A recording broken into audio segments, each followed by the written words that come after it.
Hello everyone, Simon Bard here, and welcome to a new movie review.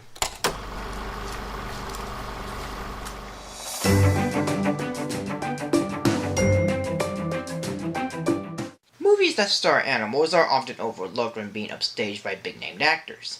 Some live-action films would usually have the animals steal the show from the live actors, and sometimes it works. But when it comes to animation, the animals are the main focus, and are often the best known. Yet ones that get a following usually are anthropomorphic, and would do things that humans do, but they are still animals. And one of those animated films is a box office flop, but became a cult classic and has grown a following. And being produced by David Kirshner, who also produced, well, all of these. Cats Don't Dance. It's the 1930s, and a cat named Danny heads off to Hollywood to become a movie star.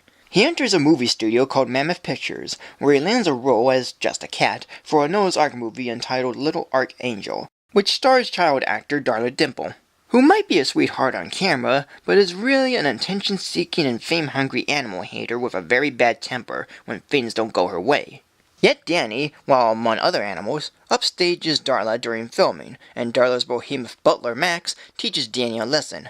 But the rest of the animals mock Danny's performance, which leads him to seeing that animals are no longer the main attraction in movies. But he convinces every animal, including his feline counterpart Sawyer, to rediscover their glory days and to get back in the spotlight, all while Darla tries to sabotage the animals' chances of being stars again. There is a lot to go over with this movie, and one of them is the animation.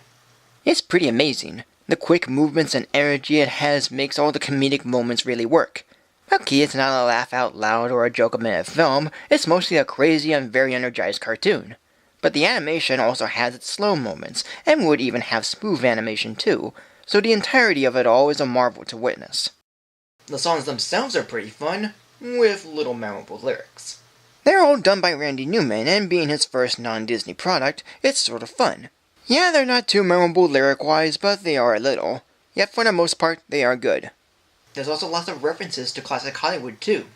It's almost wall-to-wall with them, from famous actors like Clark Gable, Joan Crawford, C.W. Fields, and Lauren Hardy, to classic movies like King Kong and Wizard of Oz. As well as classic dances, thanks to Gene Kelly, who not only passed away before the film's release, but was also the film's contributor as choreographer. And there's references, though more subtle messages, of the time of prejudice, race, and the Great Depression, mostly with the animals. It's not too obvious to understand, but if you're familiar with the time period and all that goes on for people less than the big-named actors, filmmakers, or whoever, it's pretty insightful when you really think about it, and even more so for an animated family film. It's very interesting. And the characters themselves are enjoyable. Danny is likable, Sawyer is cute, Tilly is fun, Willie is good, and the others are just fine. Though the only character I have a problem with is Darla. Not because of her character, not because of her voice, not because she's a psychotic knockoff of Shirley Temple, which alone is pretty funny, but because of how she's animated. Her being cute and acting nice is fine, and yeah, this face always gets me. But when she loses her temper, gets all angry, and even being insane, it's quite uncomfortable to watch. Half of her expressions are a bit creepy to me, and none are that fun. It's like if the expressions of the Grinch were plastered onto the face of Cindy Lou Who, it just makes it unsettling. And even if it was intended, I still have a hard time getting used to it. But the actors who voice the characters are pretty good. Scott Bakula voices and sings as Danny, Jasmine Guy voices Sawyer, Natalie Cole sings as Sawyer, Ashley Peldon voices Darla Dimple, Kathy Najimy voices Tilly, John Rhys-Davies voices Woolly Mammoth, Don Knotts voices T.W. Turtle, Hal Holbrook voices Cranston, Betty Lou Gerson voices Frances, Lindsay Ridgway sings as Darla Dimple, George Kennedy voices L.B. Mammoth, Reynaldo Jonas voices Flanagan, Frank Welker voices Farley Wink, and Mark Dingdall voices Max. As a whole, this movie is fun. The characters are good, the story is nice, the animation is great, and the songs are fun.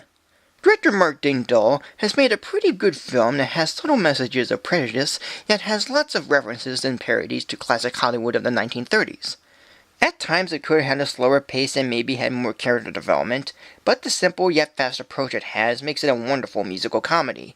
And I'm glad to be a part of the big following it has, and for it all to be an entertaining standalone film. So today, this movie will get a rating of 3.5 stars. So thank you for joining me. Like, comment, subscribe, follow me on Facebook or Twitter, support me on Patreon, and tune in next week for a new video.